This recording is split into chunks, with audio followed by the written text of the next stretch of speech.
Let's go down to Jerome's. So the final two games of the Vikings season this year, maybe not so much. Sling Sammy Darnold, a.k.a. America's quarterback, became Central America's quarterback. No. I don't know what his future prospects are. All I know is that Buddy better start learning Chinese, right? So Darnold was off, but also the offensive line can't make any excuses for them. Sacked 9 times against the Rams in the wild card game. Although a fistful of them were certainly on Darnold, the offensive line was bad. It was very, very bad. I mean, how does Cam Robinson give up 12 pressures and a sack? It's rough, man. But, of course, with J.J. McCarthy, future franchise quarterback, I've said it. The Vikings have the means.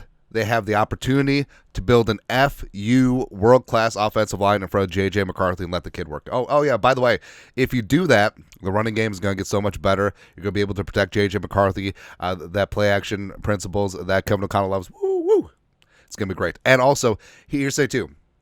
I finally cracked the code. So everyone thinks that McCarthy always tweeting out "Amor Fati," love with one's fate. He's so deep and introspective. No, what it means is, more fatties, as in build us a damn offensive line. Woo! I love being the JJ whisperer. Anyways, but the Vikings can do all of this in one offseason. They already got Darisaw. They have O'Neal. The blueprint is there. Where you can completely transform your O-line. And it comes from the 2021 Kansas City Chiefs. So in 2020, the Chiefs, this is the Rona year. They played the Buccaneers in the Super Bowl. The Chiefs trying to repeat. They won the Super Bowl in 2019, but they had some injuries along the offensive line. And this is what they had to roll out for the Super Bowl. Remmers, Allegretti, which I love the Prosecco. Austin Reeder, who they signed to the practice squad later. Stefan Winooski, the veteran who's past the sell-by date, and Wiley. So this was their offensive line in the Super Bowl. And then Mahomes got pressured on 55% of his dropbacks, got sacked 5 times, and frankly had one of his worst games that he's ever had. Right, and the Buccaneers won 31-9. People forget. I mean, Brady and Mahomes in a Super Bowl. That's going to come up when the GOATs of all time are discussed, years from now, once Mahomes' career is done. But, yeah, that was a big deal. So the Chiefs were like, okay, here's what we're going to do. We're going to completely scrap this. They did have Eric Fisher, who was formerly the number 1 overall pick in 2013, but they released him. And it's like, okay, we are going to say never again, and we're going to overhaul this entire offensive line. Also, hey, notice that Mike Remmers is starting left tackle. Mike Remmers was also the starting left tackle for the Panthers against the Broncos when they got beat down. Yeah. Miss Mike Remmers, though. But the Chiefs, in one offseason in 2021, they traded with the Ravens, by the way, for Orlando Brown Jr. to be their starting left tackle. Eventually, he went to the Bengals, but he turned in some very solid seasons for the Chiefs, won a couple rings. Jumpin' Joe Thuney, they made the highest-paid guard in NFL history at the time, 5-year, $80 million deal, and then they sunk draft capital, and they hit in the draft. That's very important. Yes. Oh, but Quincy can't draft. Shut up. Shut your face. Second-round pick on Creed Humphrey, who's probably the best center in the league right now. Also, 6th-round pick on Trey Smith, the pride of Tennessee, Rocky Top. I want him and I need him. So Trey Smith was a first, second-round talent, but he fell in the draft because there was concerns, health concerns about him having lung clots, except he played at Tennessee for 2 full years and they weren't an issue. But, yeah. I digress there. Trey Smith should have been a Viking a long time. So basically what it comes down to, I know people are going to say, well, that's the Chiefs. I mean, what are the Chiefs? No. The Vikings can do this. They have the cap space, projected $78 million in cap space. And even though they don't have a ton of draft picks, they already have a step up because they got Darisaw and they have O'Neal. They just got to work on that middle. It's like having a sandwich that has the best fresh-baked baguette bread on the outside, but then it's got cat poop in the middle of the sandwich. No. We need to build a better sandwich, right? So breaking this down. Dark purple is the players that are currently under contract. Light purple or lavender, I don't know, are players that are on futures deal, and gray are players that are free agents. Quisenberry is probably going to retire. Cam Robinson is going to be paid somewhere else. Diamond Dan Feeney, I wouldn't mind having back as a backup, and then you got Dalton Reisner. But the only 2 who should be guaranteed starting spots are Darisaw. Hopefully that knee is good to go. Also, Brian O'Neill. Juergens and Walter Rouse, the 2 draft picks from last year. Love to see what they have in year 2. I think Rouse can be the swing backup. I think Juergens could be a swing backup, interior offensive lineman, and just go from there. But Brandel, I know they gave Brandel a 3-year deal.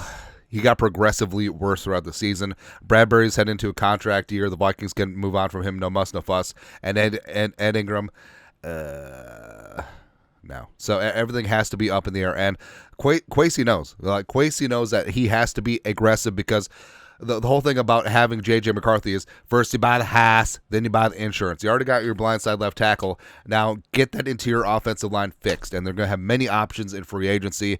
Like we said, they have $78 million in cap space. You're likely not paying Darnold at this point, so that's a big chunk there. But Tevin Jenkins, Ryan Kelly, and of course Trey Smith. If you can only pick one, I'm taking Trey Smith. Also, some other interesting offensive linemen are out there. Drew Dahlman, although he's kind of in the Bradbury mold, probably a plus version. James Daniels, a guy that I love coming out of Iowa. He was great with the Bears for a number of seasons. Versatile, can play center or guard. Mekhi Becton, the former Jets bust that kicked inside the right guard for the Eagles, who's playing some damn good football right now. So I do think that the Vikings, given the cash situation and not a ton of draft picks, I think it would make sense for them to hammer interior offensive line in free agency. And if they do go into the draft, I mean, it's top 2 and then there's everyone else. Like, this is a good interior offensive line class. Not overwhelming. It is a very good interior defensive line class and running back class, but Tyler Booker of Alabama, Donovan Jackson, The Ohio State University, they're scheme agnostic. They're solid athletes, 320 pounds plus a piece. We need to build that FU offensive line, just like McCarthy said. More fatties. That's what we're doing, man. So here's the path, the war path.